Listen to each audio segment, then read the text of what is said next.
Hello everyone, we are on the third type of exponential word problem that we're going to talk about, and this form is slightly different than the other ones. It's not as straightforward. The formula we'll be using today is y equals a times c to the x, and it's basically just in standard exponential form. We've seen this form before. So our y in these formulas is the end amount, a is your initial amount, c is your growth or decay factor, so how quickly your function is growing or shrinking, and x is going to be our time. Okay, so let's look at this first problem. It says Kristen starts an experiment with 7,500 bacteria cells. After 4 hours, there are 23,000 cells. How many bacteria cells can be expected in the sample after 12 hours? Okay, so when we set up these problems, if you notice, I've split my problems up in two sides because we're going to be doing two different things on each side. On the first side, we will be solving for C because, which we'll see in a moment, C will not be given to us in the problem. So we have to solve for C, and once we know C, we can look at the last sentence of the problem, and we go over here, and we're either going to be solving y or x using the C value we solved for and our same initial amount. Okay, which we'll talk about that more when we get there. Alright, so when we solve these problems, I'm going to act like that last sentence does not exist at first. We will not worry about that until we get on the right-hand side of my lovely column. So, let's start labeling our different pieces. So, Kristen starts an experiment with 7,500 bacteria cells. So that's how much she's starting with, so that would be our initial amount. So 7,500 is our A value, our initial amount. Okay, which we use the same A value each time when we do it on each side, but we'll get there in just a moment. It says after 4 hours, so hours is going to be our time. Or this is our X value now, not T. After 4 hours, there are 23,000 cells. So that is our end amount after 4 hours. So our end amount, the 23,000, will be our Y value.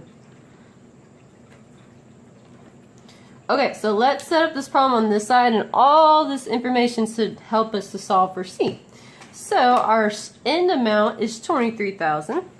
23,000 equals little a, which little a is 7,500.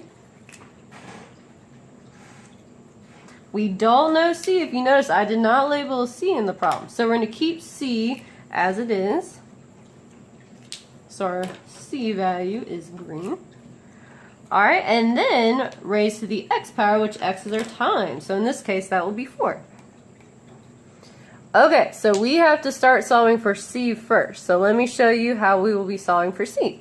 So first thing, before we can get C by itself, I must move this 7,500 to the other side. It is currently getting in the way, which 7,500 is multiplying to the C value, so the way we move it over is through division. So I'm going to divide that thing on both sides. Okay, which you can type this in your calculator, and when we do this, we're going to round our C value out to 4 decimal places. 4. Okay, so that will keep our C, that will keep all of our values as accurate as possible. So let's see what 23,000 divided by 7,500 is. So 23,000 divided by 7,500 equals 3.06666. So I'm going to round this out to 4 places, so that would be 3.066, and then the next 6 will pop that next one up to a 7. So 3.0667 will be what our problem is currently. Okay, and since we're getting C by itself, so on this side it cancels, so C is currently by itself. So I'm going to kind of flip-flop my equal sign. I'm going to put C on this side just to make sure we're solving for C and we're not getting confused about that. So C raised to the 4th power will equal what we just got, so 3.0667. Alright, now to finish solving for C, we have an exponent, and that exponent is getting in the way. And if you think back to our inverses, the inverse of an exponent is its root. Okay, so when we had a squared here, the inverse of a square is a square root. Okay, when we have a 4th power, the inverse of a 4th power is the fourth root. So I'll be taking the fourth root of both sides. Okay, so a fourth root, it just looks like a square root, but it's got a little 4 in there. Okay, so 4, the fourth root of that. Okay, so I am going to show you how to do it on our calculator. And the fourth root of the fourth power should cancel these out. So in the end, we will be left with a C. Holy hot dog. Okay, so C will equal, let's see what that will equal. So I'm going to show you how to get the fourth root on your handy dandy calculator. So to get the fourth root, we're going to start by just typing a 4 in our calculator. So we start with the root. Okay, then to get to the square root function, you're going to hit the math key, which the math key is located right below alpha. So I'm going to click math. And when I click math, I'm going to go all the way down to where it has a little X root. Okay, that means you can pick any root you want. If we were doing a third root or a cube root, okay, that's when you'd use that one, or it has one for you. But anything above third root, you have to use this guy, and it'll fill in whichever root you want. And watch this. Bam! Do you see how that fourth went to the root? Okay, so the fourth root of 3.667. 3.0667. Alright, and you hit enter. And again, we're going to round up to 4 decimal places. So, I'm going to write my answer as 1.3233, and that 2 beside the 3 will not bump it up since it's less than 5. So, my final C value on this side will be 1.3233. Awesome. Alright, how does it feel to be halfway through the problem? So, now let's talk about what happens on the other side. So currently we have dealt with this first part, but we haven't solved for what the question's asking yet. It says, how many bacteria cells can be expected in a sample after 12 hours? So now that we have a C value, we can solve for that final answer. How many bacteria cells can be expected after the 12 hours? Okay, so when we go to this side, we're going to use our same A value as before and our same C value. Okay, the C value we solved for was 1.3233, so we're going to keep using that one. And the A value that we had before remains the same. We're still starting with the same amount, so that would be 7,500 bacteria cells. Alright, so now we are going to be using these values plus the new information given to us in the last sentence, and that will help us to solve. So our last sentence says, how many bacteria cells can be expected? So I want to know an amount. Okay, so since we already have our start amount and we want to know an amount after some time has passed, this is going to be our end amount. So we're solving for our end amount this time. So this how many bacteria cells, this is our Y value, our end amount, and that's what we're solving for. Okay, that's what we're solving for. Alright, and it says can be expected in the sample after 12 hours. So now we're going to be focusing on a new time. Okay, this time we're going to ignore this X from up here. We're now going to focus on our new time. So this is our new X that we're going to be using. Alright, so let's set up our problem. So we're going to use the 12 hours for X and these two values, and that will help us to solve for Y. So let's see what happens. We have Y equals our little a, which is the same as before, so we have 7,500. Alright, and then our C value is the 1.3233. So that is 1.3233. And then raised to our new time, which our new time is 12 hours. Let's see. Oh, you can't see it. Rats. Sorry, guys. I'm trying to make it closer so you could see it. Okay. That's the closest I can get. Alright, so our new X value will be our 12. Alright, and from here, you guys, you just substitute this bad boy into your calculator, and then you'll have your end amount. And don't forget those units, because remember, our answer is nasty if we don't include our units. Okay, so we have 7,500 parenthesis. Okay, I'm just going to write it just like this one over here. Because I have a parenthesis, so I'm going to put a parenthesis next. So parenthesis 1.3233. And then remember, to get the exponent, the way we get our exponent is by using the little up arrow right here above the division sign. If I push that, it'll push it to the exponent. So exponent 12. And then from here, you can just hit enter, and it'll give us our end amount. Which on this one, why don't we round to the nearest tenth, since it didn't say so. If it ever doesn't say so, just round to the nearest tenth. Since we're dealing with bacteria cells, well actually, since we are dealing with bacteria cells, we usually don't have like a partial bacteria cell. So let's just round to the nearest whole bacteria cell. Okay, so when I hit enter, bam! So we have 21,000, or hold on, 216,252. Alright, and then the 0.4 is not going to bump it up. So I'm just going to write my answer like so. Alright, so after 12 hours have passed, our end amount is now going to be 216,252 bacteria cells. Don't forget those units. Holy hot dog, that is a lot of bacteria cells, you guys. Alright, and that's our first one. Awesome. Alright, as for the second one, example 2, it's similar to this first one, so if you want to try it without my help, go ahead and pause the video and see if you get the right answer in the end. Alright, nice job you guys. So, example 2, very similar, just a different scenario. Okay, it is a little bit different though, so watch yourself. Alright, so on this one, it says, in 2005, the manufacturer distributed 3,200,000 aluminum cans. In 2010, the manufacturer distributed 420,000 cans. So if you notice, our start amount is much larger than this amount.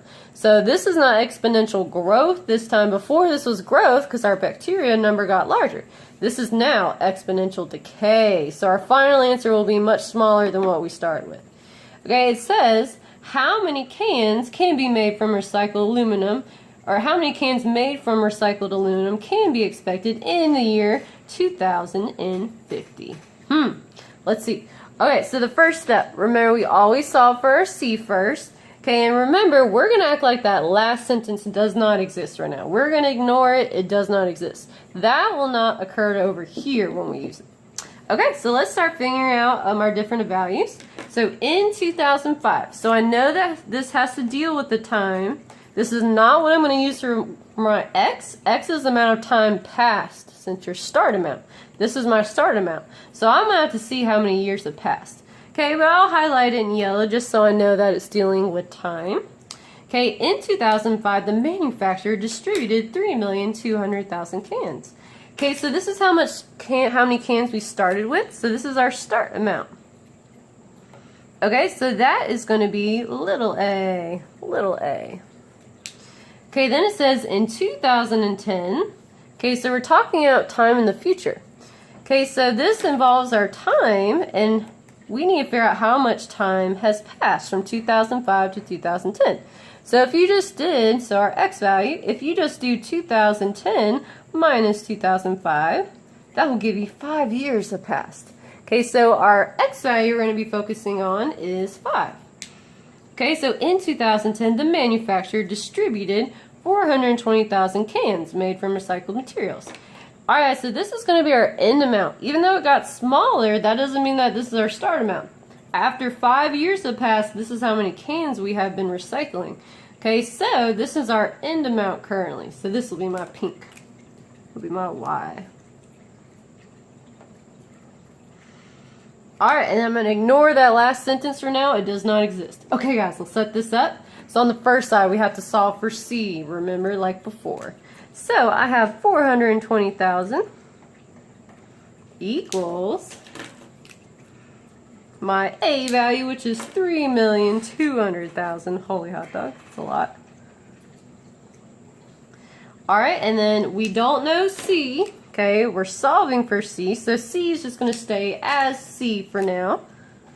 Alright, and then we want to know how many cans there will be after 5 years so far, so our time is 5.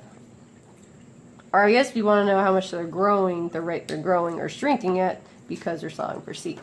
Alright, so to solve for C, the first thing we have to do is get C by itself, but that 3,200,000 is getting in their way. So the way we move that bad boy to the other side, since it's multiplying to C, we divide both sides by that large number.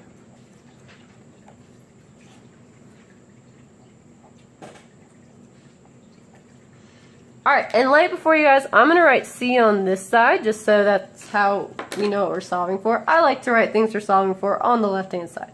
Okay, so we have C raised to the 5th power equals, let's see what we get. Alright, so on this side, these cancel, turns to 1. And let's see what 420,000 divided by 3,200,000 is. Alright, so we have 420,000 divided by 3,200,000. Let me make sure that's right. Yep. Alright, and again we're going to round out to 4 decimal places. So we have 0.1312, and that 5 will bump the 2 up to a 3. Okay, so my current C value, or not yet, but so far, when we're solving, we have 0.1313, since that 5 is going to bump that 2 up to a 3. Alright guys, we're so close to solving for C, but that 5 is getting in the way. So, like before, the inverse of an exponent, the way we cancel it out is through its inverse. So the inverse of the 5th power will be the 5th root. So you just stick the root in right there in the little square root symbol. Alright, so we're going to take the 5th root of both sides. Okay, which the 5th root will cancel out the 5, so we will be left with the C in the end. And let's see what we get for our C, which like before, we are going to be rounding to 4 decimal places. So, you start with the root, we're dealing with the 5th root, so I'm going to type 5. And then we hit the math key, so I'm going to hit math, and all this stuff pops up. Okay, and since we're something above the 3rd root, I'm going to click on 5, and bam, it will make it the 5th root. Awesome. Alright, and I'm going to write 0.1313, not negative point, sorry guys. Let's see what we get. So currently our C value is 0.6662, and that 7 will bump the 2 up to a 3. So that is our current C value. So we have 0.6663. Nice. Alright, so that is my current C value. Okay, but we are not done. We're only in phase 1 of the problem. So we have solved for our C, which we're going to be using our same C value in this problem. Okay, so the C value is the 0.6663. Okay, and we still use the same A value that we had before, which that was the 3,200,000. Alright, so now let's focus on the last sentence, which says how many cans made from recycled aluminum can be expected in the year 2050. So first of all, what we're solving for says how many cans. Okay, and we want to know how many cans there will be in a further year than our start year. So 2005 is still our start year. So this is going to help us figure out how many years have passed. But what we're solving for is going to be our end amount, which is our Y value. So this how many cans, we're solving for Y. So this is what we're solving for. Okay, and we want to know how many there will be in the year 2050. And you always go back to your start time. Okay, 2010 was not your original start time, so we're going to ignore that for now. Okay, so our original start time was 2005. So the way that we get our new time we'll be dealing with is 2050 minus our start year, which is 2005. Okay, and if you do that, this will equal 45. Sorry guys. So it equals 45, if you can see. Equals 45. So that will be our new time. Alright guys, let's set this bad boy up. So we're solving for Y. So we have Y equals little a, which is 7,500. And then our C value we have now, so 0.6663. Alright, and raised to our new exponent, which that is that time that has passed, which is 45. Alright guys, and after that we just type this bad boy in and we will have our answer. So let's see what it's going to be. Alright, and remember, type it in exactly the way it looks. So if there's a parenthesis in the problem, make sure you put a parenthesis on your calculator. Okay, let's do this. So we have 7,500, I'll clear this out, 7,500, parenthesis 0.6663. I'm going to use my little arrow key to get to my exponent, so that's above the division sign. I'm going to push that, And voila, it pushes it up to my exponent, and the exponent is 45. Now, there's something that you guys probably have not seen before, and it's this e to the negative fifth. So what that means, this is scientific notation, and the e is times 10 raised to the power of, and this is the power. So if you think back to scientific notation, a negative exponent means you move the decimal to the left that many spaces. If this would have been a positive number, we would move it to the right that many spaces. So I'm going to write it like it looks, and we're going to move it 5 spaces to the left. Okay, so currently we have 8.713, let's just say.